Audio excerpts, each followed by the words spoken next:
We're back inside the wall, and we're starting to walk here, and this is the path back from the entrance side. And all you have to do is you look here, and our stop number 5, you look right up here and see that dark tree right to the just to the right of the paved road. That's where we're going.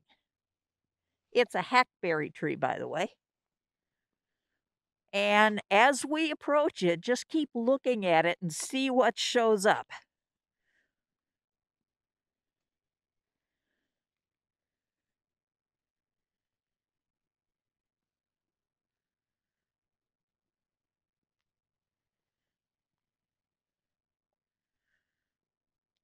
Now, about now, can you start seeing a little bit of a yellow wash on this tree?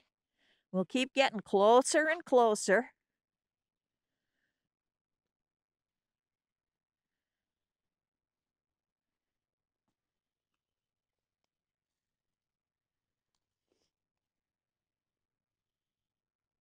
Now, this is the candle flame lichen.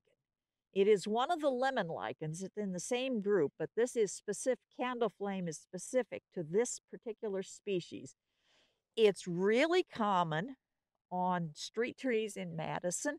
So look around your own house and you can see it. If you turn in close, it's got little tiny leafy lobes and it's got all sorts of kind of powdery granules all over it.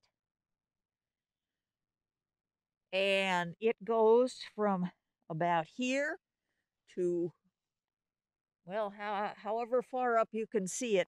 This is a really spectacular display of it. You don't often see, this is probably one single lichen that started growing and has just grown. It keeps breaking up as the tree grows and the bark goes. You can notice all the nice warty bark that's characteristic of the hackberry. So this is stop number 5. And also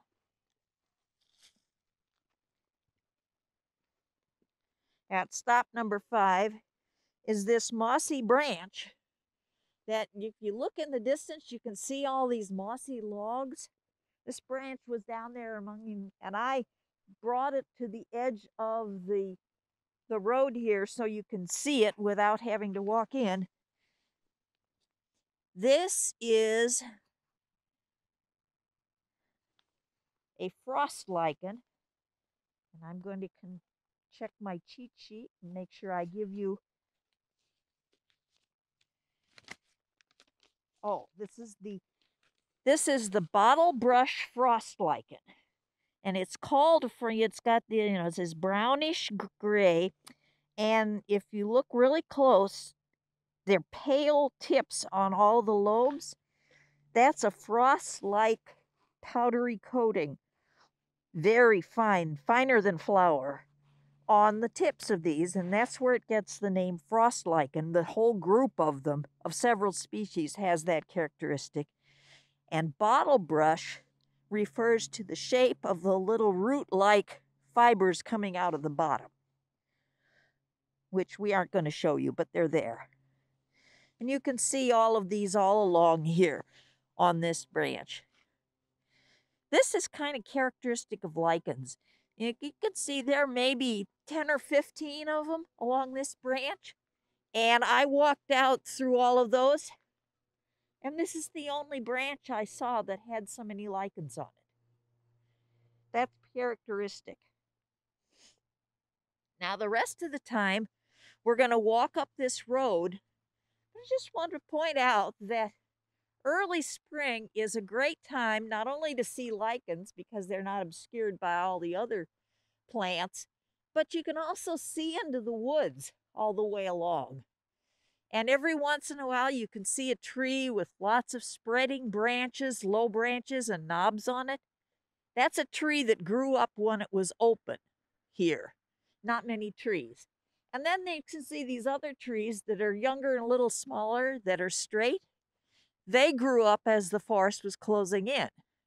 And you can also see all these really nice mossy logs all through here. In the late spring and summer when all the green plants are coming up, they obscure those. So this is a good time to take a look at those as you're looking for lichens.